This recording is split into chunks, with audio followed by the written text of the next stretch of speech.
देखा जाए आज का टॉपिक है फिजिक्स में आवर्धन। ठीक है, आवर्धन को इंग्लिश में बोलते हैं मैग्निफिकेशन। आवर्धन होता क्या है, तो किसी भी दर्पण में प्रतिबिंब की ऊंचाई और बिंब की ऊंचाई, बिंब मतलब होता है वस्तु, प्रतिबिंब की ऊंचाई और बिंब की ऊंचाई के अनुपात को आवर्धन कहते हैं और आवर्धन को m से सूचित करते हैं। अर्थात आवर्धन m बराबर हो जाएगा प्रतिबिंब की ऊंचाई और बटे में वस्तु अथवा बिंब की ऊंचाई, जहां प्रतिबिंब की ऊंचाई को h डैश से सूचित करते हैं और बिंब की ऊंचाई को h से सूचित करते हैं। तो इस आधार पर हमें मिलता है m बराबर h डैश बटा में h। अब ये m बराबर h डैश बटा में h है, तो हमें आवर्धन का व्यंजक प्राप्त करना होगा गोलीय दर्पण में। तो गोलीय दर्पण में आवर्धन का व्यंजक प्राप्त करेंगे तो सबसे पहले अवतल दर्पण में प्राप्त करेंगे। सबसे पहले हम लोग क्या देखेंगे, आवर्धन किसे कहते हैं। तो लिखेंगे कि किसी गोलीय दर्पण या लिखेंगे किसी दर्पण द्वारा बने प्रतिबिंब की ऊंचाई, तो प्रतिबिंब की ऊंचाई को किससे सूचित करते हैं, h डैश से, एवं वस्तु की ऊंचाई, किसकी ऊंचाई, वस्तु की ऊंचाई, तो इसको किससे सूचित करते हैं, h से। तो किसी दर्पण द्वारा बने प्रतिबिंब की ऊंचाई एवं वस्तु की ऊंचाई के अनुपात को क्या कहते हैं, के अनुपात को आवर्धन कहते हैं,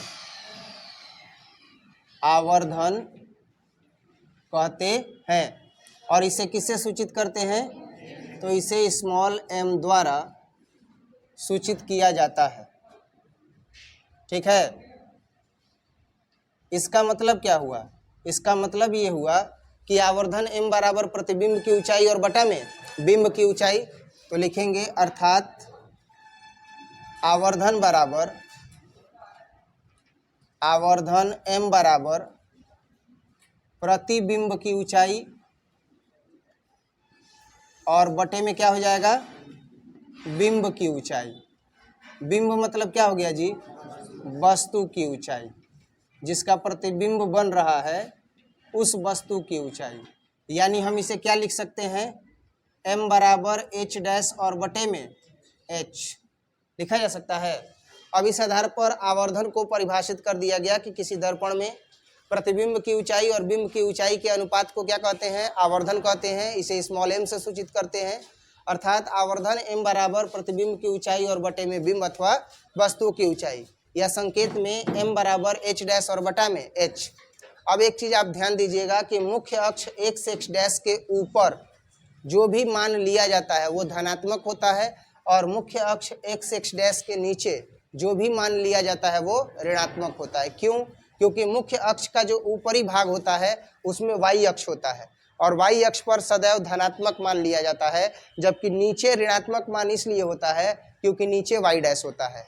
y डैश का मतलब ये x और x डैश, तो ऊपर y और नीचे y डैश। तो ऊपर हमेशा धनात्मक मान मिलेगा और नीचे क्या मिलेगा, ऋणात्मक मान मिलेगा। समझ में आया इतना।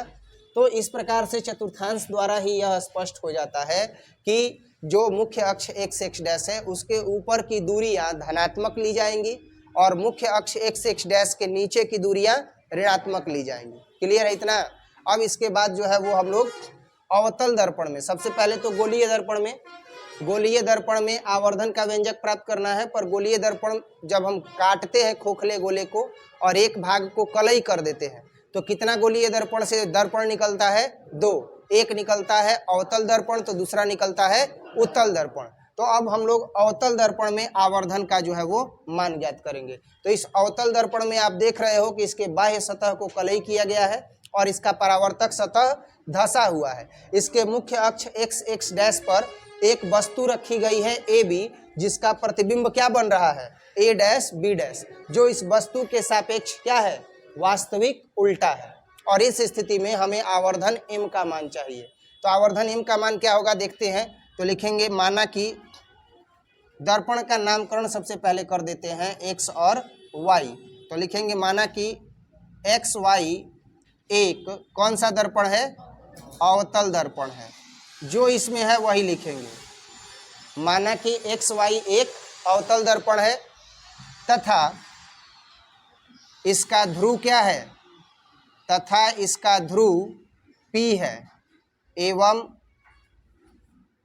इसका मुख्य अक्ष क्या है जी, इसका मुख्य अक्ष x x डैश है, और इसके मुख्य अक्ष पर ही क्या रखा गया है, एक वस्तु AB रखा गया है। लिखेंगे दर्पण के मुख्य अक्ष पर, दर्पण के मुख्य अक्ष पर एक वस्तु क्या रखा गया है, AB रखा गया है। मुख्य अक्ष पर एक वस्तु क्या रखा गया है, एक वस्तु AB रखा गया है, जिसका प्रतिबिंब कहाँ बन रहा है, जिसका प्रतिबिंब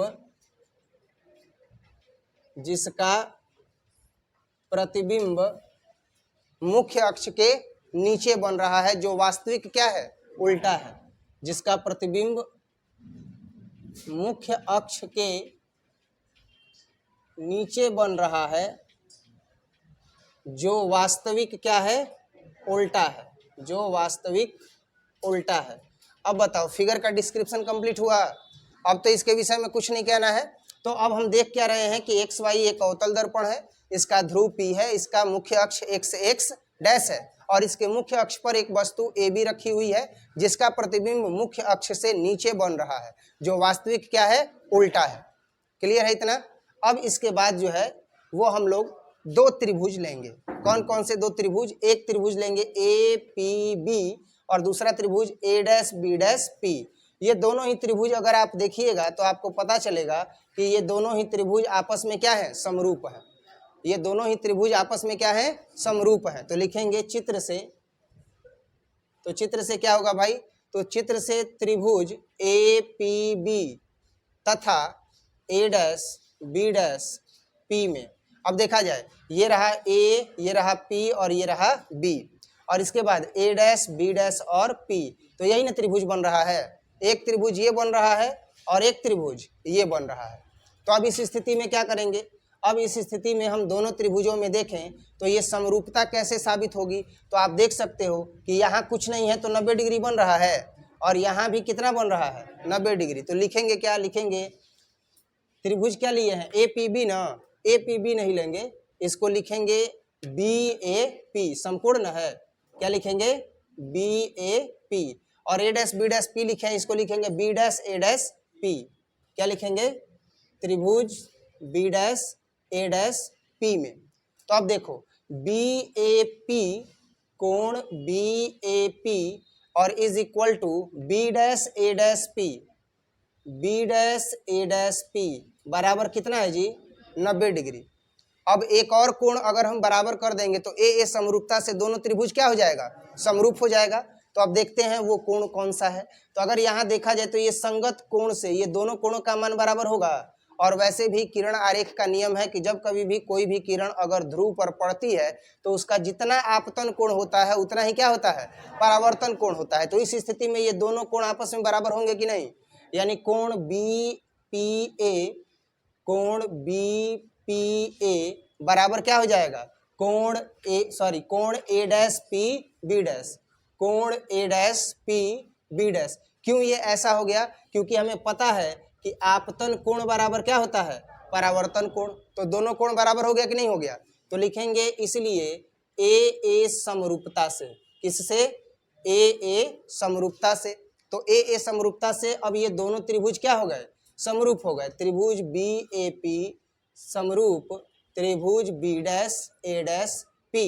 अर्थात अब जब दोनों त्रिभुज समरूप हो गए तो इनकी संगत भुजाओं का अनुपात आपस में क्या होगा, बराबर होगा। तो हो जाएगा BA बटा में A', B'। अब इसके बाद A से लेकर के P तक, तो AP और बटा में A', P। कोई दिक्कत यहाँ तक। इसको अब समीकरण 1 मान लेंगे, क्योंकि अब यहाँ पर चिन्ह परिपाटी के द्वारा इन सब का मान रखेंगे। तो चिन्ह परिपाटी से मान पहले देख ले कि कौन वस्तु की दूरी है, कौन प्रतिबिंब की दूरी है। बात समझ में आ रहा है ना, कौन वस्तु की ऊंचाई है, कौन प्रतिबिंब की ऊंचाई है, और इसके बाद जो है वो हम लोग इसका मान रखेंगे। तो इसलिए समीकरण 1 मान लिए, क्योंकि उस समय लिख देंगे कि समीकरण 1 में मान रखने पर। तो देखते हैं चिन्ह परिपाटी से, चिन्ह परिपाटी से क्या क्या हमें पता चलता है। तो चिन्ह परिपाटी से अगर बी ए का मान देखें तो बी ए जो है वह वस्तु की ऊंचाई है और ऊपर की ओर है तो क्या लिया जाएगा, धनात्मक। तो ये क्या हो जाएगा, प्लस एच। क्यों लिया गया, क्योंकि ये क्या है, वस्तु की ऊंचाई। कोई दिक्कत। अब है ए डैश और बटा में क्या है, बी डैश। ए डैश और बी डैश, ए डैश बी डैश क्या है, तो ए डैश बी डैश प्रतिबिंब की ऊंचाई है और मुख्य अक्ष से नीचे है तो धनात्मक लिया जाएगा कि ऋणात्मक, ऋणात्मक। तो अब ये हो जाएगा माइनस एच डैश। क्यों, क्योंकि यह क्या है, यह है प्रतिबिंब की ऊंचाई। समझ में आ रहा है ना जी। अब नेक्स्ट देखेंगे तो ये ए बी या बी ए डैश बी डैश क्लियर हो गया। अब इसके बाद चाहिए ए पी क्या है और ए डैश पी क्या है। तो ए और पी, तो देखा जाए ये रहा ए और ये रहा ध्रुव पी। ये जो ए पी है वह वस्तु की क्या है, दूरी है। तो वस्तु की दूरी को किससे सूचित करते हैं, यू से। तो लिखेंगे यू। और ये देखा जाए तो ये किधर है, एक्स डैश की तरफ ना। तो एक्स डैश की तरफ है तो प्लस होगा या माइनस, माइनस। तो लिखेंगे माइनस यू। और ये है क्या, वस्तु की दूरी। कोई दिक्कत। अब ए पी के बाद क्या है, ए डैश और पी। तो ए डैश पी क्या है जी, प्रतिबिंब की दूरी। और प्रतिबिंब की दूरी को किससे सूचित करते हैं, भी से। तो अब ये क्या हो जाएगा, भी। और भी से सूचित करते हैं और ये है एक्स डैश अक्ष की तरफ। तो एक्स डैश अक्ष की तरफ है तो माइनस। और इसे क्या बोलेंगे, प्रतिबिंब की दूरी। कोई दिक्कत, समझ में आया इतना। अब ये सारा मान कहाँ रख देंगे, समीकरण 1 में। तो लिखेंगे इसलिए समीकरण 1 से। अब समझ में आ रहा होगा कि उसको समीकरण क्यों माने। तो समीकरण 1 से क्या हो जाएगा, तो बी ए है ना। अब बटा में क्या है, ए डैश बी डैश और बराबर क्या है, तो ए पी बटा में ए डैश। अब बी ए के जगह पर क्या रखेंगे, प्लस एच। तो हम यहाँ रख दिए प्लस एच। ए डैश बी डैश के जगह पर माइनस एच डैश तो हो गया minus H dash. A P के जगह पर माइनस यू तो हो गया minus you. A dash P के जगह पर माइनस बी तो रखेंगे माइनस बी, कट जाएगा। अब ये एच बटा में एच डैश और यू बटा में भी आ गया। तो देखो एच गुणे भी बराबर यू गुणे और माइनस एच डैश हो जाएगा। अब ये माइनस यू हो जाएगा कि नहीं, तो ये देखो भी सेम टू सेम। अब माइनस यू इधर ला देते हैं, एच डैश ऐसे ही रहेगा। ये जो एच इधर गुणा में है इधर आएगा तो क्या हो जाएगा, भाग में हो जाएगा। तो ये हो गया एच। यानी हम अब इसको क्या लिख सकते हैं, एच डैश बटा में एच बराबर माइनस प्लस माइनस भी बटे में यू। यानी एच डैश बटा में एच। तो आवर्धन की परिभाषा से क्या है जी, आवर्धन की परिभाषा से। तो आवर्धन की परिभाषा से हम पहले से ही जानते हैं, परिभाषित ही कर चुके हैं कि किसी दर्पण में प्रतिबिंब की ऊंचाई और बिंब की ऊंचाई के अनुपात को, अर्थात वस्तु की ऊंचाई के अनुपात को क्या कहते हैं, आवर्धन कहते हैं। संकेत में तो m बराबर एच डैश बटा में h। तो जहाँ h डैश बटा में h रहेगा वहाँ m नहीं लिखेंगे। तो चूंकि आवर्धन की परिभाषा से क्या आ गया, तो m बराबर एच डैश बटा में h, इसलिए उपरोक्त पद में, तो उपरोक्त पद क्या है, उपरोक्त पद जो है ऊपर वाला पद एच डैश बटा में एच बराबर माइनस भी बटा में यू है। तो हम एच डैश बटा में एच के जगह पर क्या रखेंगे, m। तो हो गया m बराबर माइनस भी बटे में यू। यही जो है वो आवर्धन का क्या है, सूत्र है। आवर्धन का सूत्र होता है m बराबर माइनस भी बटा में यू। और ये अवतल दर्पण के लिए है। अभी एक और प्रमाणित करना है और वो है उत्तल दर्पण। ठीक है, इसको जल्दी से नोट कर लीजिए।